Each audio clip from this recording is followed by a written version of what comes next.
Holla ballers, what's going on? It's Preacher. And trust Blizz to splurge tons and tons of information while I'm actually full of plague. So I apologise if I have to drink a couple of times during this. My throat is destroyed, I'm snotting and all that stuff, but never mind. WOD info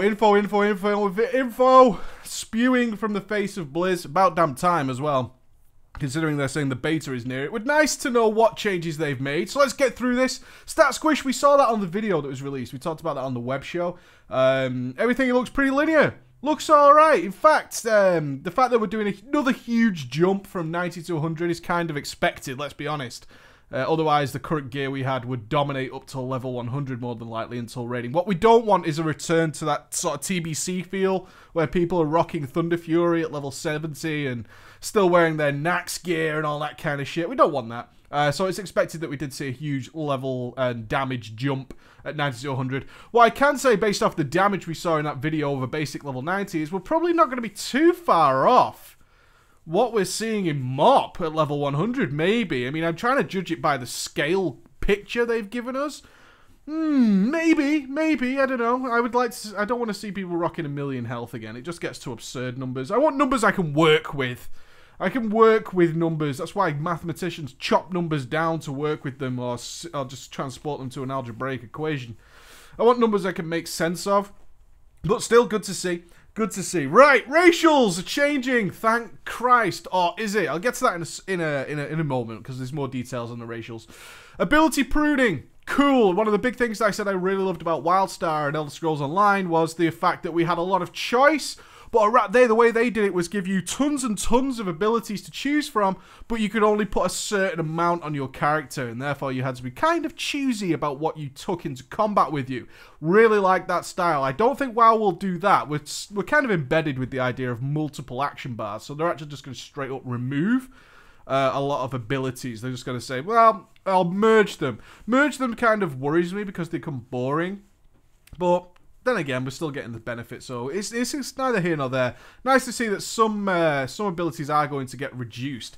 But one of the abilities that is certainly getting reduced is the ability to pop cooldowns.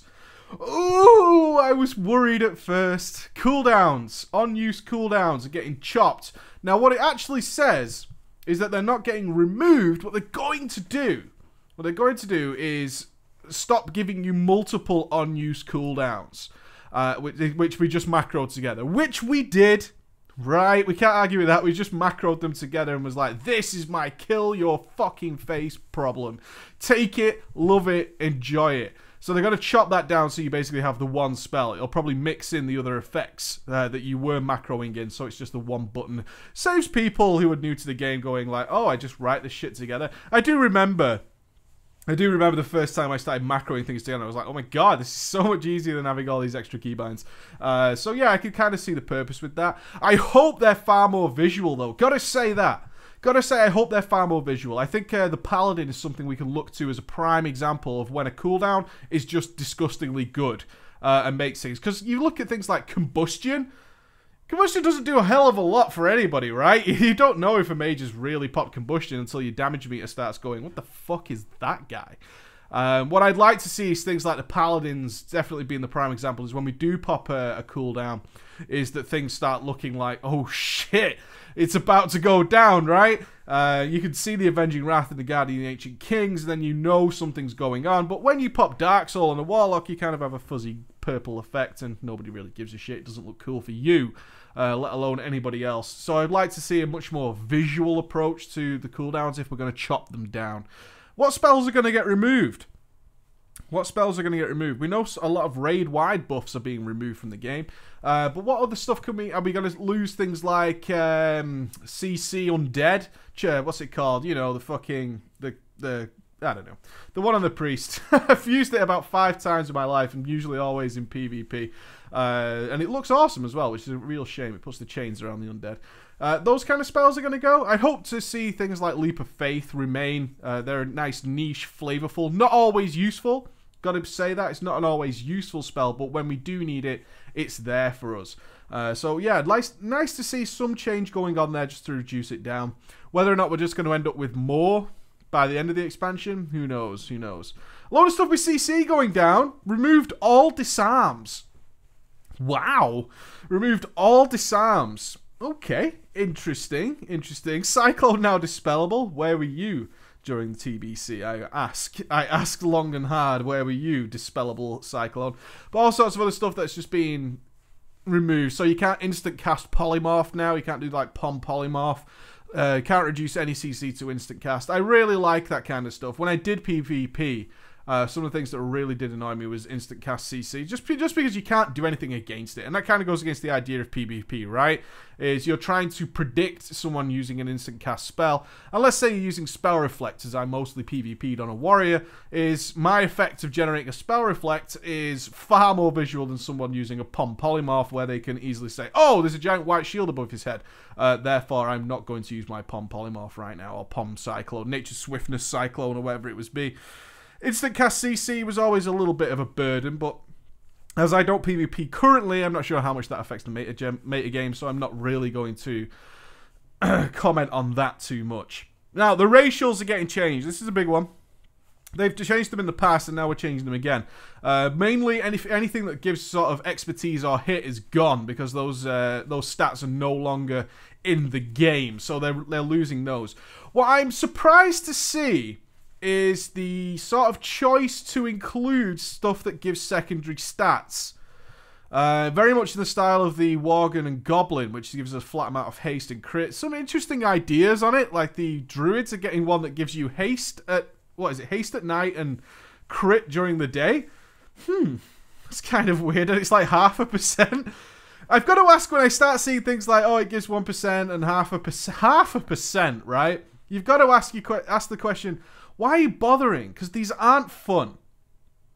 They're just not, are they? These aren't fun in any way. I assume some of you actually want me to read through these. So it's, you know, we're getting, let's have a quick look. Night Elf's quickness, also being 2% movement speed. Looks like one of the coolest ones. I can see a lot of people actually going to Worgen on the Alliance. They also get a new passive which is quite unique, which is Touch of a Loon, a new passive which grants 1% haste at night and 1% crit during the day. Not the 0.5%, but still 1% is boring, gotta say. What else are we getting? 1% haste for the gnomes. You now get 5% max mana on the gnomes. Energy, rage, or runic power. 5% extra rage. 5% extra energy. Runic power, not too bothered about the effect of that. I am a little concerned about having 5% extra rage and energy. Some of you will say, yeah, but you just use that straight away, and therefore that 5% is only really powerful during the beginning of a fight. Not really, because there's a lot of cut-offs where you can't use a spell based on your maximum rage and energy that'll actually defer this time, because you won't be dropping to the same levels of other people. It's a kind of top-end idea. A lot of people might not understand my point in that, which doesn't affect mana or really runic power, some degree runic power. But having 5% extra energy and rage, that could create a couple of problems. It could. There's a theoretical problem there with the amount of drop down. When you use an ability, you drop to a certain amount. So certain abilities will be usable by one class, and then when it comes to the gnomes, they'll be able to use extra abilities on top of that. So a little bit interesting on that one. Dwarves have lost Crackshot and Mace specialization. They're now getting 2% crit damage and critical healing. Interesting that they're throwing crit damage and healing into there. The actual bonus we get to that, because that can scale.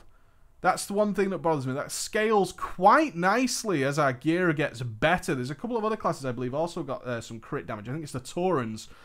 That scales quite nicely at top end. And if you're playing a heavy crit class, you're going to see a huge amount of benefit from that crit damage bonus. Because if you're critting every couple of shots, if you're playing one of those classes that just crits continuously, Hunters and Fire Mages, interestingly enough, you're going to be getting the benefit of that crit damage bonus, which is scaling based on your damage pretty much all the time.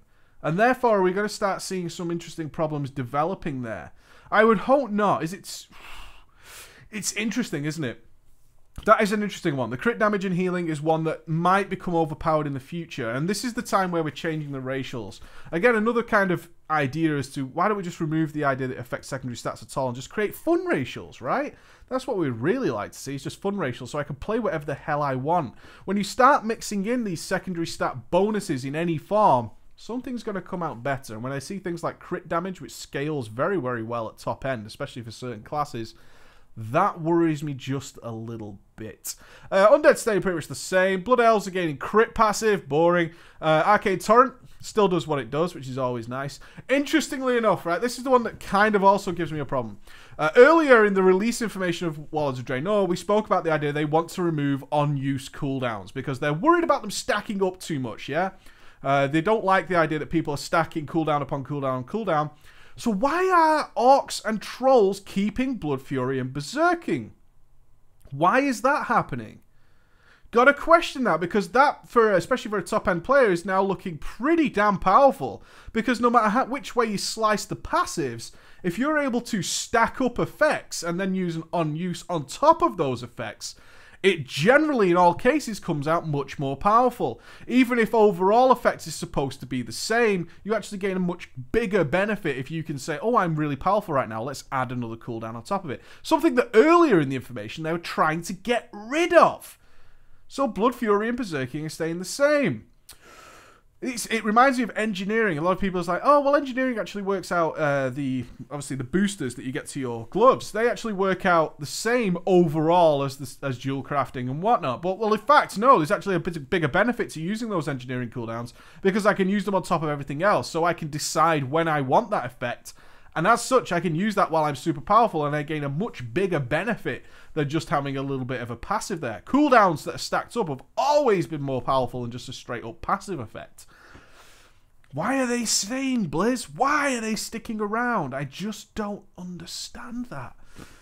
I mean, Berserking's still 15% haste. It's down from 20, but still 15% haste.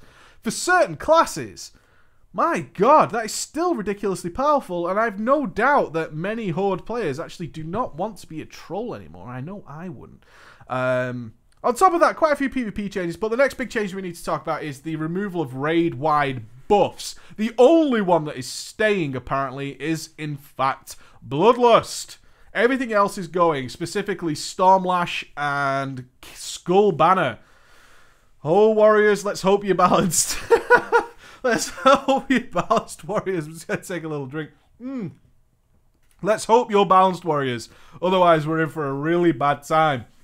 My god. But still, it's nice to see that crutch isn't there anymore. Stormlash was always a little bit, whatever. It was actually a kind of, a lot of raid leaders had to request that Shaman remembered to drop their Stormlash because people noticed it, but they weren't overly excited by it. But Skull Banner is hugely important in the current game. Hugely important. Not keeping your Skull Banners cycling appropriately will lead to your DPSers wanting to kill each other. So that is pretty awesome. It's pretty goddamn awesome to see that removed, because it kind of means that the Warriors have to be balanced around their damage and not just... they can't go, yeah, but you're bringing Skull Banner, you're so powerful to the raid. It's nice to see that going. In fact, raid-wide buffs of DPS are awesome. I really like them, but not too many of them. Just having Bloodlust makes Bloodlust far more interesting, in my opinion, because we're not just relying on other things. Okay, keep dropping Skull Banners and stuff. And also it kind of negates that effect, such as Warlock suffered from, which is I can't really use my cooldowns until another player uses his cooldown, especially in the terms of destruction. Casting your Chaos Bolts under the effect of a Skull Banner is obviously far more powerful than using it when you want to, is the case. So I like that effect. I really, really like that. Some of the little minor changes. Fucking Tricks of the Trade no longer boost damage. Thank God.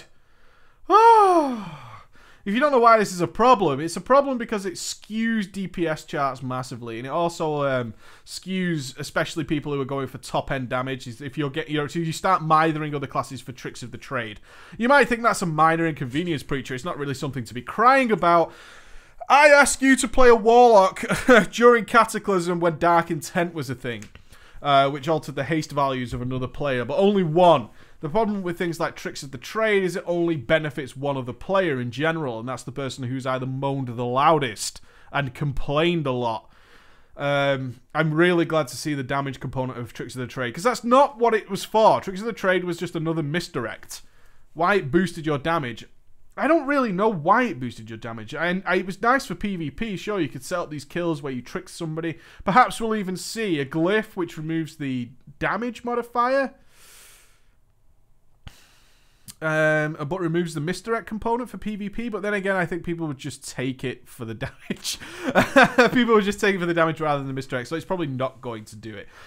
It was one of the best changes I've seen for the rogues, is the fact that they won't be mithered anymore. It was always quite nice that the rogues would just buff each other.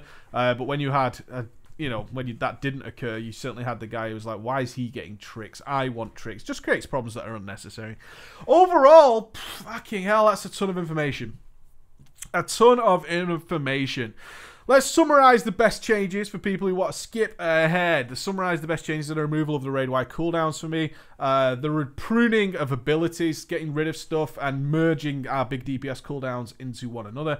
As I said, I would love to see them actually just be more visual. If we're going to have one big DPS cooldown per class, or two maybe, then let's give some big visual effects to that so it actually looks fantastic, like you're using your cooldown. And also the racials. I have to say, really surprised that they decided to keep the idea of it buffing some stats in any way. I would really love to see people being able to play any class they want. Now, I know some of you will say, you can! Not as you get more deeper in the game. The benefit of having certainly 20 people, if we're looking at mythic raiding, having 20 people all with that bonus, it makes a difference. It makes a difference. It's not about the individual. It's one of those things where, yeah, you with 1% extra haste might not be that much of a difference, but you times that by 20 and you certainly start seeing massive amounts of difference, especially when enraged timers are coming close. You want everybody to have that bonus because it's multiplied across the benefit of the raid. Few things there, guys. Interesting day. See you later. Bye.